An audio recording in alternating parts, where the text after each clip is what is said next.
Hi guys! Today we'll be recapping a story called The Abandoned Bachelorette Enjoys Her Simple Life. Please like the video and subscribe to the channel. It helps us a lot. Enjoy! Much like princess tales with their wicked stepmothers, Catherine Orleans, the biological daughter of Viscount John Orleans, watches as Laura, her father's mistress, gives herself completely to the lustful count and plays around with her younger brother. All of these scandals are absurd rumors associated with her. It has been 10 years since her stepmother became the wife of Viscount Orleans. Since then, she has experienced explicit discrimination and a cold shoulder from Laura, along with her half-sister Anne. Even her father, who had initially attempted to mediate between them, eventually saw her as a nuisance. Unlike her half-sister, Catherine didn't want much. She was content with her tattered bedroom curtains and her worn-out shoes. However, she is just a normal person who has limits. It has been 2 years since she started enduring all the harassment for the sake of her late mother. But this time, she no longer feels the need to do that. She is now tired of everything. One day, Laura reprimands her yet again for not following her stepmother's instructions, criticizing her for not learning to remain standing while a guest is present. At this point, Catherine doesn't care anymore. Moreover, the guest is merely her fiancé, Charlos Killholder, who's having an affair with her half-sister. In fact, Anne interrupts her when she hears about her plans to leave the castle. Tearfully, she assures Catherine that the rumors about her aren't true, which is particularly shameless considering she was the one who went to great lengths to spread those rumors in the first place. I can't stand the audacity of this two-faced girl! Meanwhile, Laura thinks Catherine's rumors won't be resolved even if she leaves. However, she has had enough with her noisy stepmother, brainless fiancé, and her two-faced half-sister. Until the very end, she is disappointed in them. Eventually, she decides to go up and pack her things. To think, she has only a single carrier, even after she has packed everything. As Catherine is leaving, Laura chases after her, scolding her relentlessly. For the first time in her life, she confronts her stepmother. She realizes that if she had known how easy it was to speak her mind, she would have done it much sooner. Meanwhile, when Charlos tries to stop her, she slaps him before he can utter a word. Momentarily, she asks Anne to relay a message to their mother. Catherine's only request is that they don't look for her if they wish to live in peace, as she plans to do the same. With that, she cuts ties with her family for good. Honestly, I would do the same thing. Now that she has finally left the castle, everything feels perfect. The sun feels like a blessing from above, offering her a refreshing sensation she hasn't experienced in years. Leaving Orleans is Catherine's top priority, but now she has to figure out a proper destination. Looking at the map, it seems as though the village takes up only a handful of land. Shortly, she realizes how she has suffocated on such a small piece of land for so long. After enduring for several years, she must now pave the way for her own life. Eventually, Catherine decides to head to the most prosperous region in the eastern part of the empire. She instructs her carriage driver to take her to the Christopher Duchy, where she will begin her new life. Upon arriving at the listed property that Catherine is looking for, she looks at the house in awe. The reason why she initially chose Christopher Duchy as her new home is quite straightforward. She chose this simply because it has a territory that excels in all fields, such as finance, culture, and the arts. Moreover, it is a land long safeguarded by the Archmage due to its vibrant populace. Previously, Catherine had to spend lots of money and time to get out of Orleans.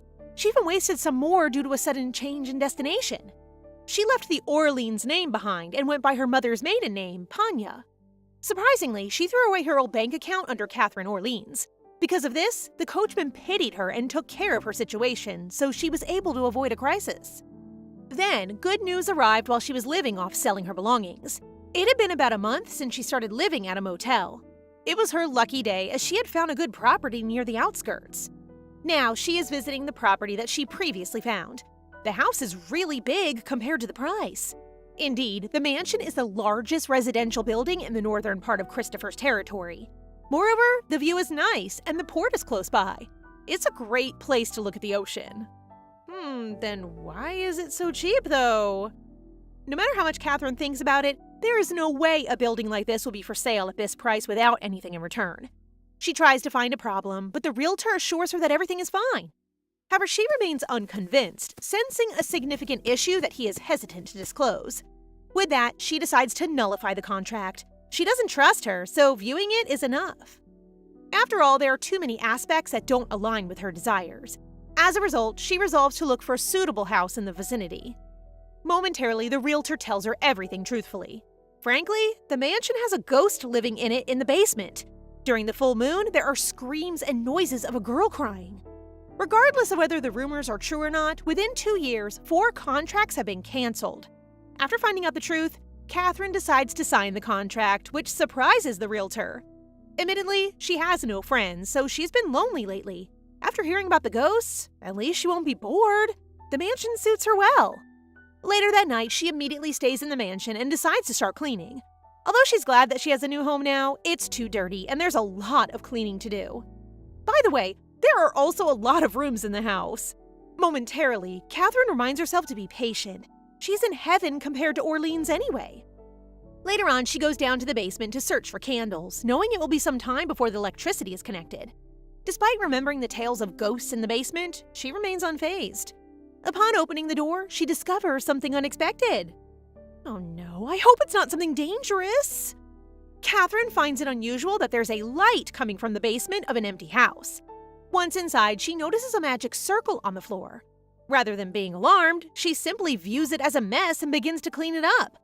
Momentarily, a random man with a cape appears out of nowhere and starts investigating her by asking questions.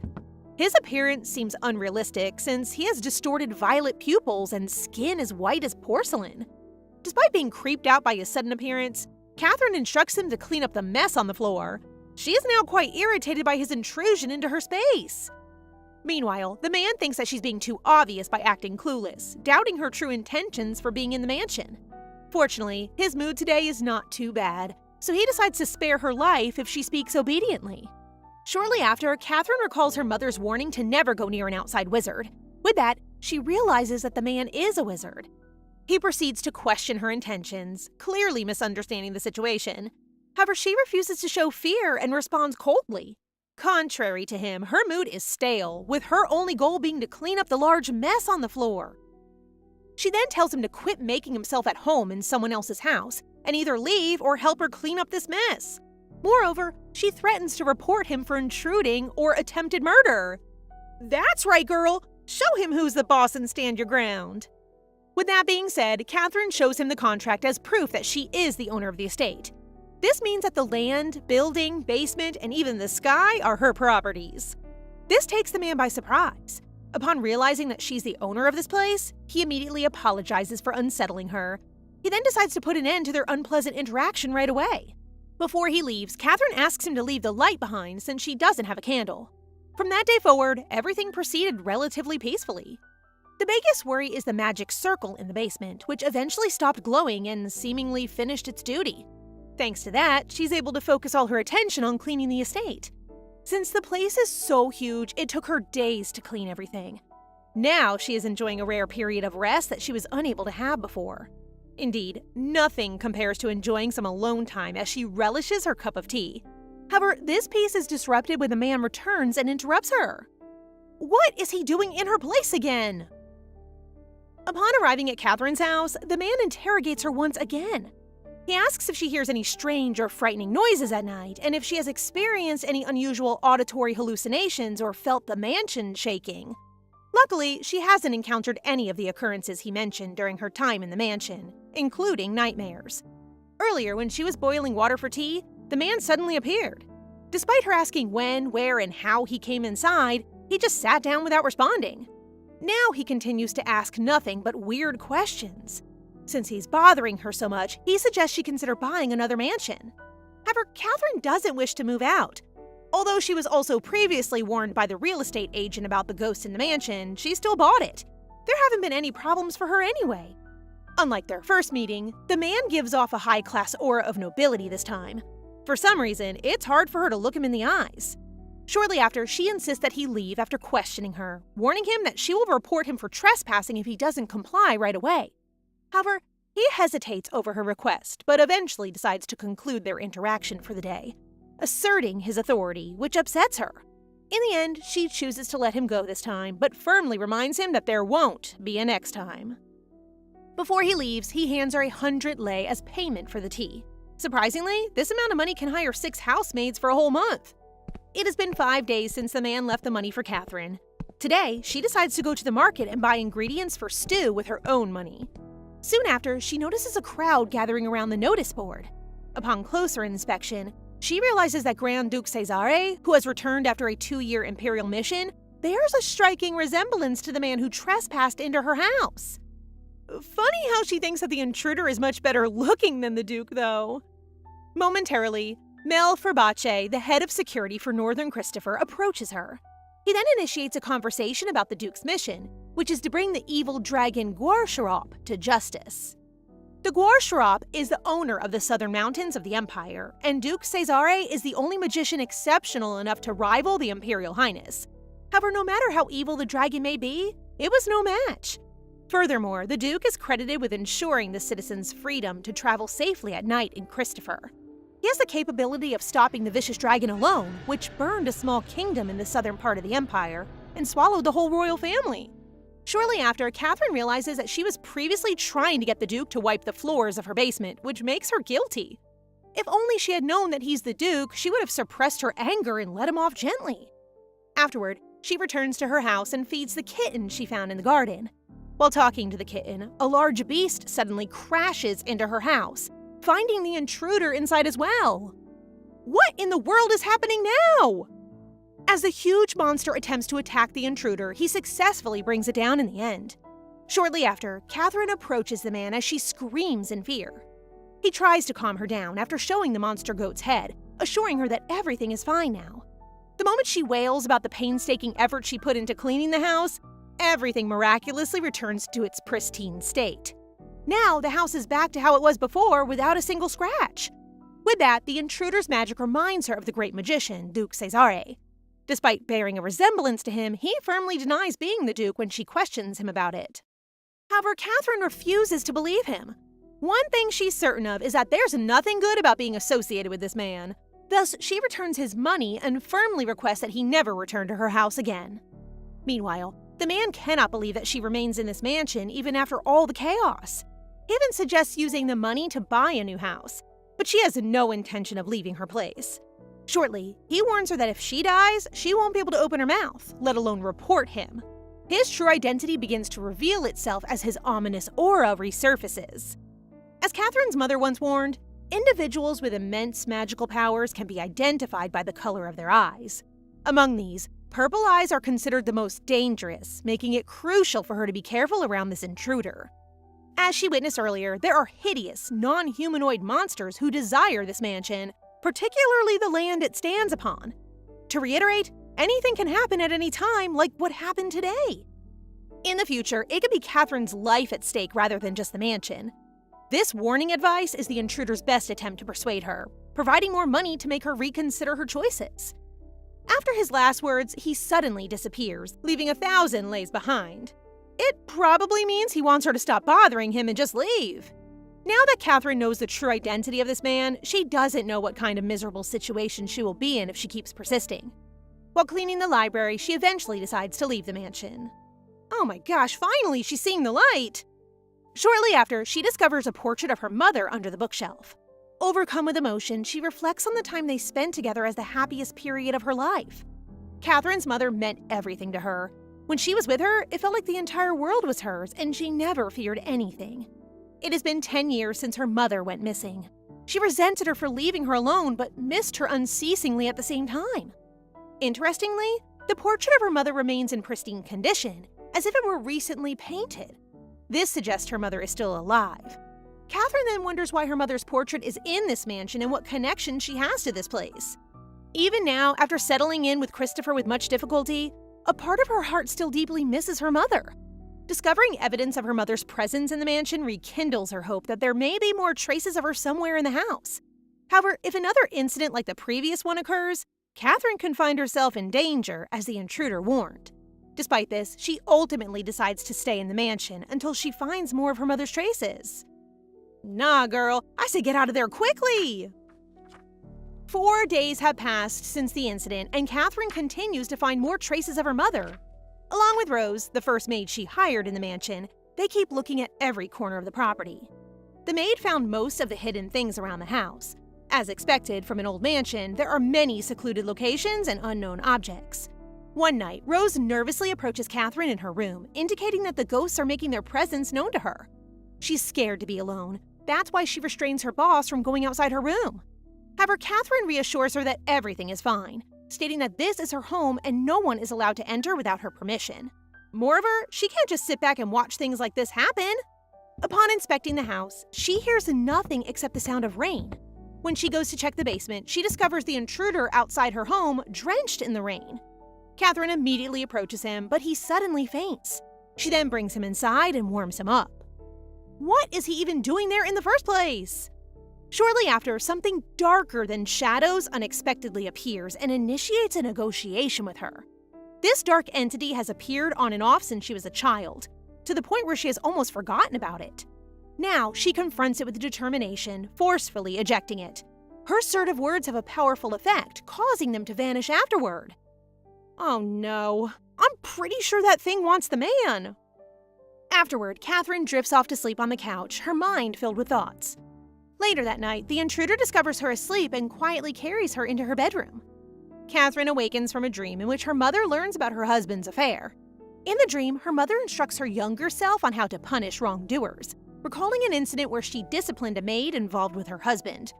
Shortly after, she wonders how she ended up in her bedroom. In the hallway, she discovers the intruder standing by the window. He then reveals that the Imperial Knights are gathered outside her house. Additionally, he's implying the possibility that they might harm her. Catherine perceives them as no different from him, invading her home and ruining her peaceful life.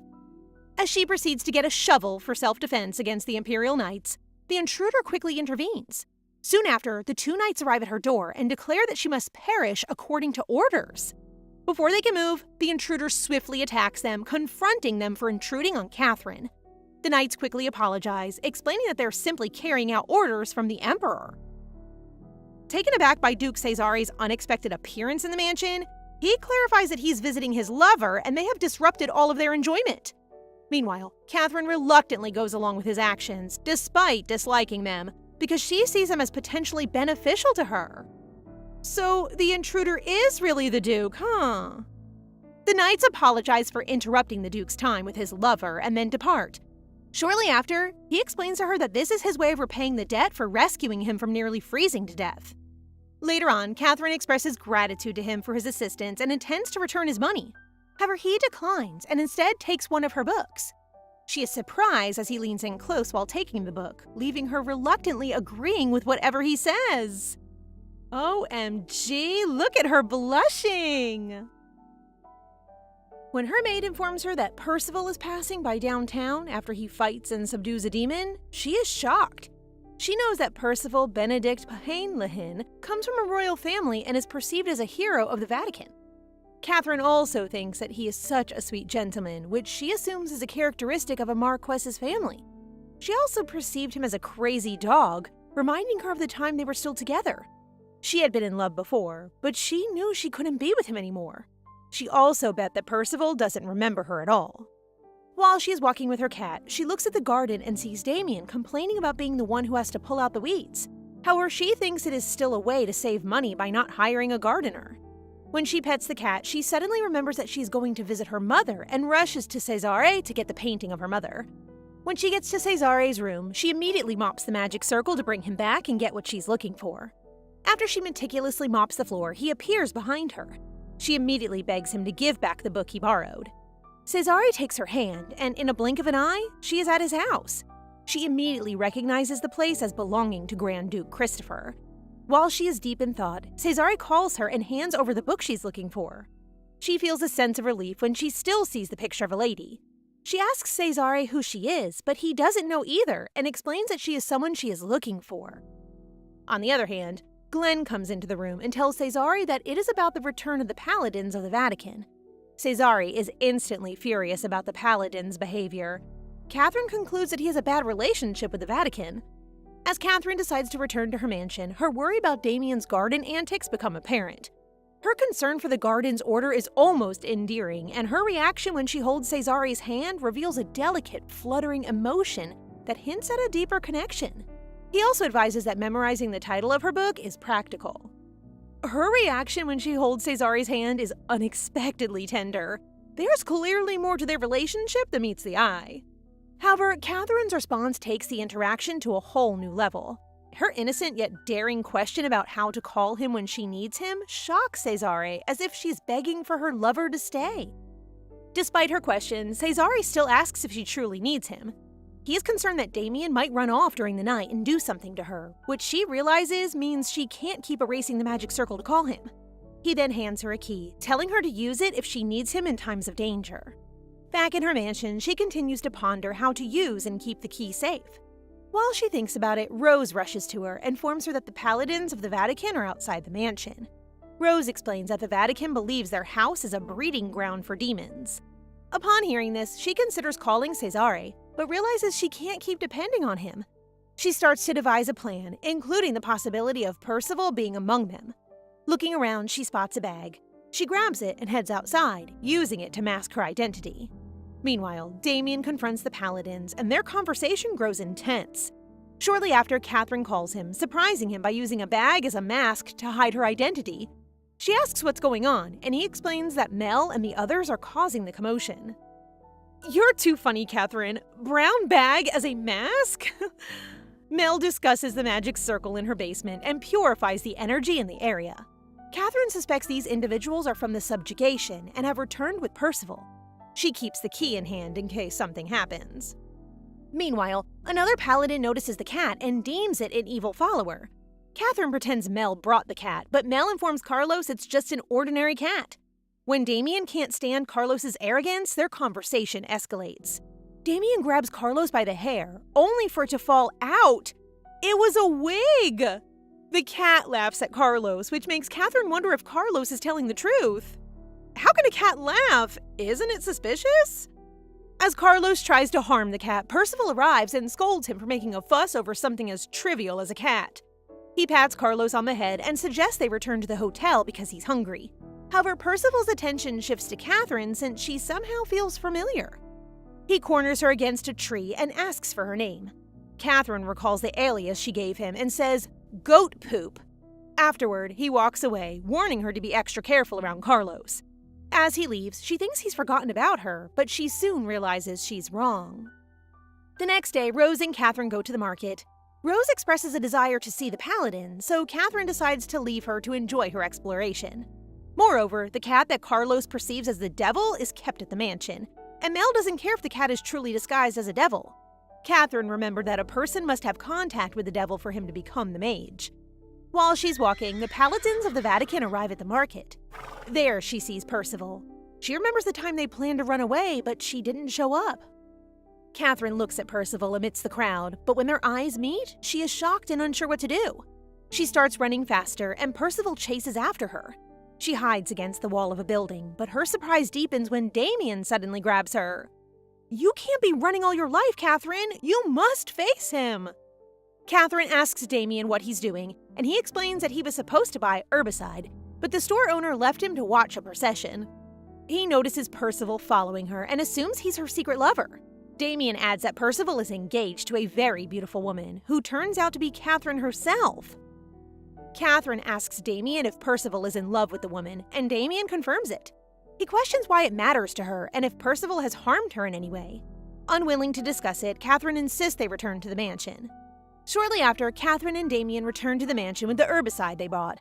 When Catherine asks for the newspaper and enters her room, she is shocked to find Cesare there, reading the very newspaper she was looking for. She asks what he's doing at the mansion. He replies that he's checking if nothing happened. Catherine assumes he's referring to her, but he clarifies that nothing happened at the mansion.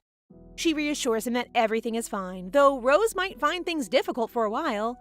Cesare recalls how Rose had been hearing a lot of noise recently, which magically ceased when she moved into the room next to his, leading Catherine to speculate it might be due to the circle in the basement. Their conversation is interrupted by a loud noise, which Cesare predicts is from one of the paladins. Catherine rushes to the window and sees Percival. She realizes he went to great lengths to follow her. Facing Percival, he immediately suggests that her voice might be why it sounds familiar to him, but he insists there's no way he could have found her, calling himself a fool for even thinking he might. He walks towards her and asks why she didn't go that day, to which she replies that she didn't want to meet him, leaving Percival shocked. Catherine added that she's not the only one who didn't come to the place they should have met. Percival didn't show up either. She expresses that she can't go along with his foolishness anymore and emphasizes that she doesn't have any lingering feelings for him. He can't believe the changes in her behavior and realizes how foolish he was to follow her to her mansion. Despite the tension between them, he advises her to move from the mansion she's staying in and promises to come back to find her again. He leaves while she remains standing there, shocked. She snaps back to reality when Cesare calls her name and teases her about wanting Percival to turn back. She asks Cesare to assure her that Percival won't return, and she reflects that she should have kicked him out a while ago. When she's about to take a rest, a loud noise makes her rush to the hallway. It was a horse that she perceived as a monster. She needs to get rid of it before Rose and Damien see it. Without hesitation, she uses the key to open one of the doors at the mansion, and she is brought to Cesare's office and finds him there. When Catherine arrives, Cesare asks what she is doing early in the morning. She urgently tells him that she needs his help, explaining anxiously that there's a monster inside her mansion. Cesare calms her down and wraps a vest around her to keep her warm. He explains to her that she already has the key and tells her she doesn't need to look for him anymore. Catherine apologizes and explains herself, but Cesare brushes it off and asks if she always wears the key around her neck. Returning to the mansion, they find the monster surprisingly dead. Catherine wonders who killed it, only to discover it was Damien. Damien asks if Catherine is all right, and she looks for Rose, learning that she's at the market. Damien explains that parts of the mansion and garden were destroyed. Catherine expresses gratitude for Damien's swordsmanship and thanks Cesare as well. Cesare, however, extends Damien's punishment for neglecting the mansion while focusing on the garden. Despite the damage, peace returns to the mansion, and Catherine no longer worries about Damien because Cesare is the one paying him. While reading the newspaper, she comes across an article about a monster that also invaded the streets, but she isn't sure if it's the same one from the mansion. Rose calls her name and asks her to lead the guest to the living room. Catherine is not expecting any guests, so Rose explains that the guest is the lady's younger sister. The woman standing in front of the mansion is Maggie. She states that it was hard for her to come all the way to the mansion and demands tea. However, Catherine promptly asks her to get straight to the point and explain her intention for coming to the mansion. Instead of answering the question, she behaves childishly. Maggie then informs Catherine that their sister Anne is getting married to an old man, Count Chen. Catherine is surprised by the news and can't believe Anne, who has always had too much pride, is getting married. Maggie also adds that the old man has given everything to Anne, including a country. Whoa, talk about flexing one's wealth. They both know how Anne goes crazy over money and easily falls for the old man's act. After sharing the hottest news about Anne's wedding, Maggie hands over the invitation she stole and gives it to Catherine. Maggie then decides to rest, asking Catherine to wake her up before dinner, but she falls asleep before finishing her sentence. Watching her sister sleep, Catherine can't help but feel strange seeing her family again after leaving Orleans. Meanwhile, while Catherine is reading the newspaper, Cesare comes to her room and says he wants to discuss something with her. Catherine can't understand why she has so many guests.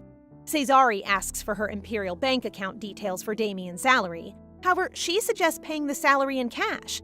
But Cesare doesn't trust this method since the mansion has been experiencing frequent accidents. Shortly after, Maggie wakes up and rushes over to Catherine, saying she's already hungry. Cesare realizes that Catherine has a guest, and she introduces her sister to him. Maggie mistakenly thinks he's the Grand Duke, but he corrects her and introduces himself. However, Maggie still can't get over the fact that the Grand Duke and Cesare seem to have similarities. The atmosphere feels intense and weird between the two, which Catherine observes. However, Maggie quickly let go of his hands when they shook hands, saying that she had a friend to meet. Before she leaves, she tells Catherine to visit her anytime. After Maggie leaves, Catherine apologizes for her sister's behavior, which Cesare completely understands. Catherine worries that Maggie might be sick and continues to think about her. Cesare returns to the topic of Damien's salary. Before discussing further, he advises Catherine to close her eyes for a while. When she opens her eyes again, Catherine finds herself in a very cold room. She goes downstairs and finds Rose lying on the floor. In the garden, she sees Damien, unsure if he's sleeping or dead. Confused and surprised, she is startled when the cat appears behind her when she hears that magic doesn't affect her. Wait, is the cat actually the demon inside the mansion? Catherine asks Kitty if she cast a spell under the mansion, but the cat denies it. The cat explains that she came to the mansion only to check on Catherine's well-being, and finds Catherine's offensive accusations hurtful. Kitty also mentions the terrifying and strong power of the man with silver hair, surprising Catherine. Kitty adds that Catherine should consider how she treats someone like him, especially since she receives protection from him. She begins by revealing her immunity to magic and learns Cesari's true identity right away. When Kitty hears this, it promptly decides to depart. When Kitty leaves, she begins to ponder about Cesari's magic. Before he notices that she's the only one who's doing fine, she immediately rushes over to Perception's hall, but she stops when she notices that the basement is open. Catherine is unable to lock the door in time before a bloodied man begging for help begins crawling up the stairs. Shocked, she watches in disbelief as Cesari approaches her. He begins to explain that he understood why she couldn't use magic. It was due to magic nullification. This is making my head spin. She realizes with dismay that her trait has been carelessly exposed. Cesari points out that her ability to nullify magic indicates she has completed her magical education. He then asks about the color of her eyes, which reminds Catherine of her mother's words, that people with magical powers can be identified by the color of their eyes. Noting their pretty purple hue, Cesari confirms her devilish lineage. For generations, the Iterena royals have valued magic like a vital limb. Yet, despite this, devils are still subjected to subjugation. Resigned to her fate, she accepts it, understanding Cesari's secret, but is surprised when he dispels the spell at the mansion. Right after Cesari breaks the spell, she calmly remarks that if it's her turn to die, she feels nothing. Reflecting on the days they used to drink tea together, she finds herself drawn closer to him once again. She wonders if friends truly capture the depth of what they've shared in those moments. Despite this, he offers his hand to help her up and admits he's been foolish this time, acknowledging that she deserves some praise. As he prepares to leave, she gathers the courage to ask him if he intends to kill her or feed her to the monster in the basement. Cesari reassures her that as long as she keeps his identity hidden, she won't come to harm. However, Cesari expresses deep-seated mistrust towards promises made by humans, emphasizing that she must prove she's not an enemy. In a cryptic manner, he suggests that if she seeks answers, she should consult with her younger sister. Cesari further reveals that the trash she disposed of today belonged to her sister, adding another layer of intrigue to their conversation. Whoa, Cesari's outright distrust of humans is intense. While sipping tea and looking out the window, Catherine can't help but recall Cesari's words. She also realizes Maggie is late for her visit. She plans to speak directly to her sister about Cesari's words. After a while, Maggie arrives excitedly and apologizes to Catherine for being late because she has moved from a different hotel. She is glad for her sister's visit, but still finds it suspicious. Maggie first asks about the Grand Duke's presence at Catherine's mansion and whether they are together. Catherine quickly urges Maggie to lower her voice, worried that he might overhear. Despite Catherine's caution, Maggie, disappointed by her response, excitedly declares she now has a reason to ruin Anne's wedding. Realizing she might not get another chance to steer the conversation, Catherine bravely says that she has something important to discuss and will get straight to the point. Catherine fiercely asks her sister the reason for her visit and how she knows where she lives. In response, Maggie explains that she intended to tell her yesterday but couldn't because of the Grand Duke's presence. Maggie is acting kinda sus. Maggie also mentions that it was because of Anne, and she seems furious. She angrily speculates that Anne might be feeding their mother nonsense stories. Maggie reveals that their mother is trying to marry her off to an old man for gold. Catherine isn't surprised by this revelation, knowing their stepmother's tendency to exploit both of them for money. Moreover, Maggie claims that she turned their house upside down and stormed out, losing any family support. To her surprise, Catherine asks where she'd been staying. Maggie replies that she's been working at the Imperial Palace and has no idea it was her sister's residence. Upon hearing this, Catherine is confused about what Maggie is doing there and how she can manage around the men at the palace. She recalls Cesari's warning to be cautious of the Imperial Palace and of Maggie, fearing she might end up back at her own mansion. Maggie excitedly shares that she has defended Catherine against Anne and their mother many times, to which Catherine expresses her gratitude. Listening to Maggie's stories, Catherine realizes that Maggie doesn't know the full story and has been acting based on what she was told. Despite everything, they are still family and would never intentionally harm one another. When evening comes, Catherine feels a pang of sadness while looking at her mother's portrait. She reflects on not getting enough information from Maggie and feels stuck in her current situation. She thinks about how she can't afford to die, unable to live her life and gain freedom.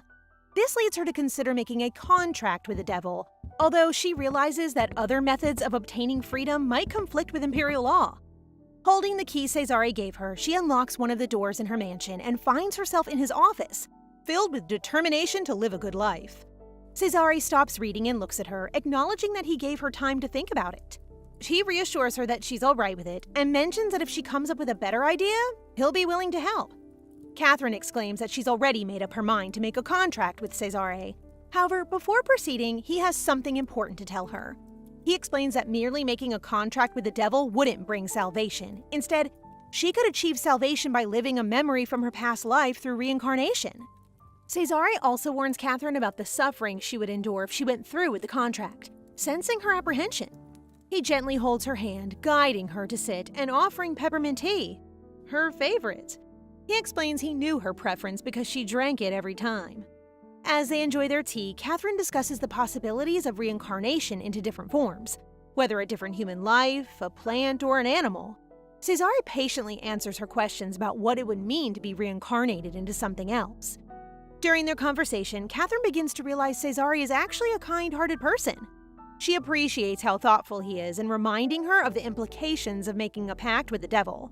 Despite her reservations, she feels comforted knowing it is Cesare she'll be making the contract with. Once more, Catherine affirms her decision to make the contract with Cesare, expressing her certainty and suggesting they live together for the rest of their lives. Her bold declaration leaves Cesare momentarily speechless. In a surprising move, he pulls her closer and kisses her. Whoa! Is the devil finally falling in love with a human? Catherine wakes up feeling dizzy, but why is she in her room? It's certainly not the last place that she remembers. Suddenly, she hears someone talking. It's Cesare. He is telling her that with the contract that they have established, they have now exchanged a part of their souls with each other. That's the reason why she'll be feeling dizzy for a while. But then, with the kiss that happened earlier, Catherine asks him if that was really needed to exchange their souls. Cesare's taken aback. He laughs while explaining to her that it's a convention between devils that has been passed down from generation to generation. Whoops, we may have gotten ahead of ourselves. Catherine grumpily complains that he should at least ask her the next time. Just because they're in a contract doesn't mean that their relationship is close enough for them to kiss. Cesare agrees and proceeds to explain to her that for the contract to be completely established, they need to fulfill 3 conditions, including the soul exchange. Since he already owned her soul, the second thing that he'll do is to grant her something that she desperately wished for. Cesare stands up and walks closer to her as he carefully grabs his blanket and helps tuck her to sleep. He gently looks into her eyes, saying that she has 2 days to decide what her wish will be. If they fulfill all of those conditions, she'll belong to him forever and their relationship will be deeper than blood. Hearing that, Catherine sits again, asking him why he calls Maggie by her first name but he calls Catherine by her last name. Well, isn't it Catherine who asks him to call her Maggie? Still, it seems like it doesn't sit right with her. Isn't their relationship now deeper than blood? He should also call her by her first name, right? Cesare decides that if that's what she wants, then he'll do it. Catherine is too stubborn, leaving him no choice but to look at her and call her Catherine. Those simple words light up Catherine's face as she radiates happiness with the smile that she's giving him right now. Sitting on the sofa, Catherine remembers the paper that Maggie gave to her. She was told to try dipping it on the water, and when she did, letters showed up. Before she can even try to read it, she hears someone behind her reading it. It's Cesare. She smiles at him and unconsciously thanks him. Suddenly, she realizes, since when did she even get there? He suddenly gets the paper from her. After he knows that it's from Maggie, he realizes what's been happening. Since Maggie's boss, the Crown Prince Saffron, and him aren't on good terms, he warns Catherine to watch out because they'll bother her somehow. But Catherine still wonders why they aren't on good terms. Is it because they are rivals in love or something? Cesare states that she almost got it right. It's because of love, since the prince is in love with him. After that chit-chat, she stands up and excuses herself since she still has to help Damien in the garden. Cesare's surprised that they're still not finished with it. Well, Damien is too laid back. She also doesn't have enough money to hire a professional gardener, so she really has to help. Cesare looks at her and asks her why not ask for money as her second wish. That intrigued her right away, that's right. That's what she needs. She has to ask for a practical wish, money enough to fund her entire life. Relatable. After all, money makes the whole world go round. Now that she has fulfilled 2 conditions, the last condition to establish the contract is to know the real name of the devil. But since their names have power, she has to be really careful with saying it out loud. She looks at him and asks for his name, and his real name is Leviathan. The moment she hears that name, she instantly feels an intense power as if it would cut her skin. Now that the contract is established, no one will treat her badly if they know that he is her master. On their way to grant the second wish, Cesare suddenly brings her to his house. He didn't even listen to her when he said she'd change her clothes first. While roaming around waiting for Cesare, she sees a group of people. She thinks that they're his workers, but they are the cardinals from the Vatican. The cardinals suddenly walk close to her and call her a demon. She tries to explain, but they don't listen. Cesare arrives and tells him that she is his guest, but they are telling him that his mind is being corrupted by the demon. He tries to calmly ask them to leave his mansion, but to no avail. With this situation, Catherine thinks that she'll be fine as long as Cesare is with her. She's even more worried about her getting hungry. She looks at Cesare, asking what they'll have for breakfast, but the moment she looks at him, he seems so serious. Suddenly, the cardinals pull a relic of the seventh divine seal, Hamael, and perform a divine seal. A magic circle appears on the floor. She then feels a hint of dizziness, and also her feet feel so hot. She looks at Cesare and asks if that magic hurts innocent people. But Cesare thinks that there's no way. The divine seal is only effective against demons and monsters. He asks her to bear with it even if she finds it bothersome, because if she runs away, she'll be branded as a demon and become a target of the Grand Duke's subjugation.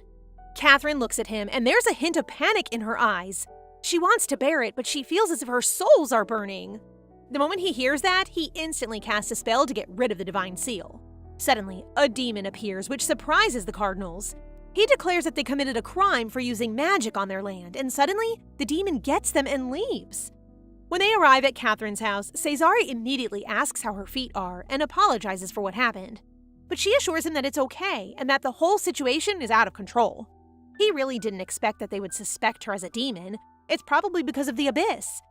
It is, but it's the passage that connects the human world and the fiery pit of demons, also called the demon summoning circles. There's one in this mansion. He asks her to stay away from them. She is close to devils, so she should not be getting along with humans. Catherine lets out a small laugh while touching the back of his neck, telling Cesare to not worry. Her mom, who told her that, already passed away. Cesare is in shock. Suddenly, he casts out a spell and a flower appears on his hands. Kneeling on the ground, he gives her the flower, telling her to sleep with it, then she can dream whatever she wants, like meeting her mother again. That flower will live for as long as she lives. It is impossible that he feels nothing for her at this point. He also gave her an invitation letter to the banquet, as he held her hand and kissed it while asking her not to reject him. Bro definitely likes her. That night, she's staring at the mirror when suddenly the cat calls out her name from the window. He yells at her, saying that he waited for her all day. It feels as if he's dying from starvation. She immediately carries him and promises him to buy all the food that he wants with the money that Cesare gave her. Then, she realizes she still hasn't opened the bag that she got from Cesare. She immediately opens it, but instead of cash, she sees a pile of bank checks approved by the Imperial Bank. Half of it is backed by the Queen's Bank. It can even be used in countries where imperial banknotes are not accepted. Suddenly, the cat asks about the paper with a weird print on it. She opens it, and it's an invitation to the banquet. A luxurious cruise party exclusive ticket to the finest furniture exhibition on a luxury liner. She has to be there. They offer luxury furniture brands, and now it's her duty to fill up the house with furniture using Cesare's money. Sitting on her bed while busy compiling the budget for the cruise, the cat suddenly tells her that Cesare has been waiting for her in the living room. She hurriedly walks towards the living room, only to find Cesare looking extremely amazing in his suit while reading the newspaper. The banquet is in 3 hours, and she still has no dress to wear. She can't go to the dress shop since she doesn't have enough time. Cesare already knows that this is going to happen. That's why he brought her maids. The maids already know what to do, guiding Catherine toward her room and getting her all dolled up. Standing by the carriage, Damien is begging Cesare to just leave him behind to trim the garden and promises to finish it within a week. Suddenly, Catherine arrives, telling Damien that he won't be able to do it in a week, knowing how laid back he is. Cesare's eyes widen the moment he looked at her. As expected, he was right. Shades of green really do look good on her. Oh no, Cesare, you were whipped! While sitting in the carriage, Catherine wonders if they'd be late, but Cesare's pretty sure it won't happen. Sure enough, in 10 minutes, they arrive in the harbor. Catherine is amazed by how huge the ship Lilith is. She is looking at the surroundings while Cesare excused himself to check something. She walks towards Damien, who is carrying the cat. He looks all tensed up, but who wouldn't when they're bringing a demon cat? Catherine assures him that it will all be okay, and the cat agrees too, unless a human who's allergic to demons appears. Suddenly, a guy sneezes in front of them and mumbles what if a demon is around. He looks at Catherine and apologizes. She asks what he is saying, and the guy replies that he's allergic to demons. Soon, they're making their way to the ship, and she and Cesare seem to be catching a lot of attention. She looks at him and asks for a favor to change her appearance while they're aboard. It worries her that they might receive unnecessary attention that might make things uncomfortable for him too. He laughs, finding her words funny for some reason.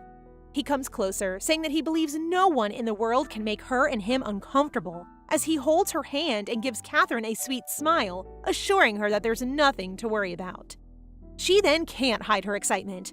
The piercing sound of the horn, the smell of the sea, the receding harbor, the people waving, and Cesare standing by her side as if it were only natural. Everything excites her. Truly, signing a contract with him was the right decision.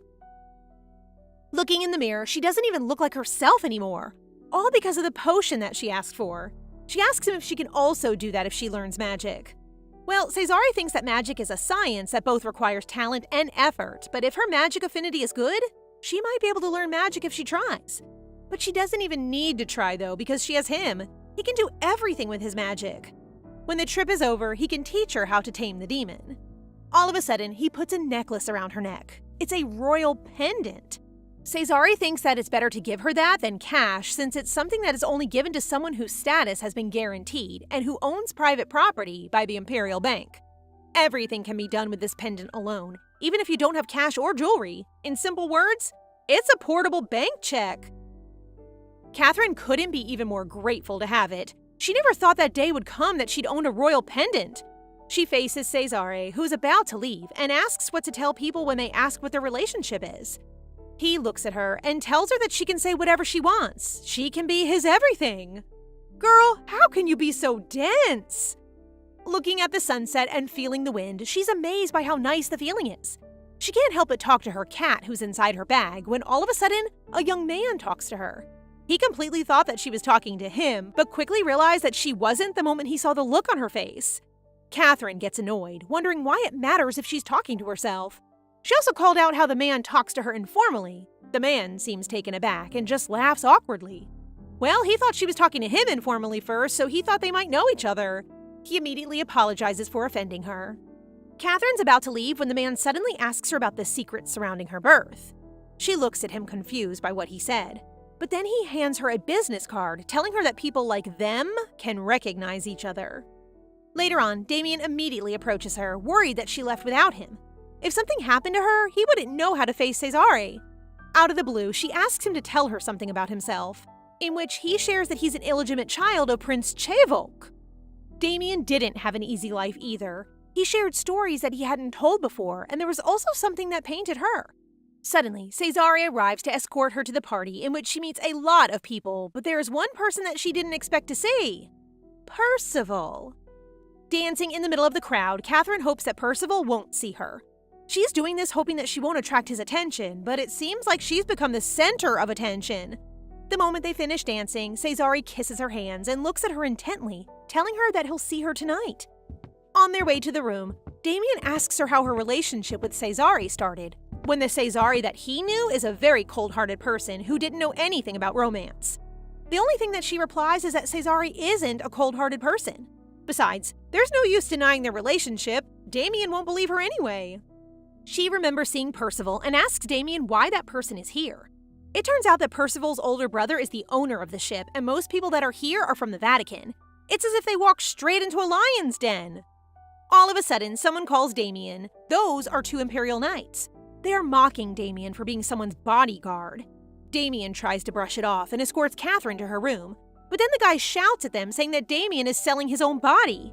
They are infuriated by what they heard, but before they can even go to them, someone already punched the guy. It is Heliana of the First Imperial Order. Catherine introduces herself to her and opens up about how bad she feels about what they've been saying about her bodyguard, and that she'll tell all of these to his grace. She tries showing her royal pendant, which shocks Heliana. The knight tries to argue again, but Heliana punches him once more, forcing him to apologize. Lying on her bed, Catherine realizes that since the beginning of her trip, lots of weird things have happened, but she's still thankful that she has Cesare. Well, she still wonders what he meant by seeing him at night, though, but she didn't overthink it and took a nap instead.